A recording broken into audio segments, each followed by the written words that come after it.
उस शख्स में हरगिज दिलचस्पी ना लो जो तुमसे दूरी इख्तियार करता हो। दोस्तों की परख नहीं करना, मान टूटते हैं आजमाने से। अगर कभी किसी चीज का गुरूर आने लगे तो कब्रिस्तान का चक्कर लगा लिया करो।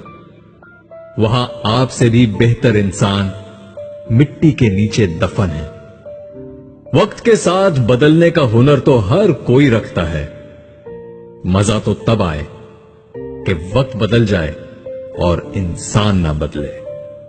अपने आप को बदल दो, देखना तुम्हारी किस्मत खुद बदल जाएगी। हक के रास्ते पर चलने में सबसे बड़ी सख्ती यह है कि इंसान तन्हा रह जाता है। मुनाफिक लोगों की एक किस्म वो भी है जो खुद को हसास जाहिर करके आपसे हमदर्दी समेटते हैं और फिर आपके जज्बात से खेलते हैं। कहने वालों का क्या जाता है, सहने वाले तो कमाल करते हैं।